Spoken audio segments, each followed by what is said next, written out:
Подводя итоги года, сотрудники ведомства отмечают положительную динамику на рынке труда в регионе. В 2018 году численность безработных граждан в Ингушетии составила более 20 тысяч человек. В 2013 году эта цифра была в 2 раза выше. В ушедшем году удалось трудоустроить 1279 человек. Вместе с тем общий уровень безработицы по-прежнему остается высоким. На одну вакансию претендуют 36 человек. Уменьшить эти показатели – одна из главных задач в 2019 году. Для этого будет усилена информационная работа по размещению всех актуальных вакансий на интернет-портале «Работа в России». Портал помогает найти работу в любой части России, позволяет осуществлять интерактивный анализ вакансий по интересующимся критериям, уровень заработной платы отследить и так далее, выставить резюме, осуществляет поиск работы и подбор персонала.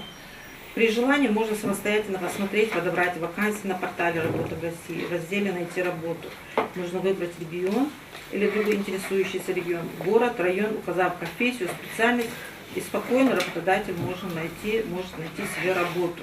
Если говорить о реализации национального проекта демографии, программы ликвидации очередей в организациях социального обслуживания. В Ингушетии ведется строительство реабилитационного центра для инвалидов на 250 мест в селении Алиюрт, 5 центров социального обслуживания для пожилых людей и стационарный корпус в доме ветеранов в селении Сурхахи. В 2018 году мы добились того, что уже начато строительство в текущем году психоаналитического дома-интерната в черте города Малгобек. Он будет перенесен из черты населенного пункта Псидах, поскольку это учреждение оно было 40-х годов постройки, морально, физически устарело. Вопрос решен, и к концу 2019 года планируем, что наше учреждение переедет в условия новых зданий, где пациентам будут оказываться услуги соответствующего качества.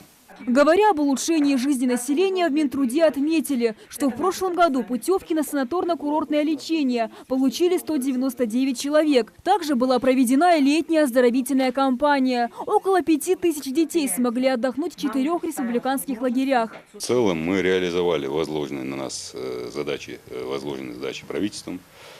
Остались некоторые вопросы нерешенные, но они связаны больше с высокой дотационностью бюджета республики, поскольку не все было профинансировано, как оно было предусмотрено в бюджете. Но, тем не менее, есть оптимистический настрой, что в этом году мы завершим эти вопросы, и есть такая надежда, что мы будем профинансированы в полном объеме. Работа велась и в рамках программы «Доступная среда». Были установлены пандусы, поручни, расширены дверные проемы для колясочников в 21 объекте. В текущем году Минтруд определил для себя приоритетные направления по дальнейшему совершенствованию государственной и социальной политики. Амина Бокова, Асхаб Белакиев, Новости 24.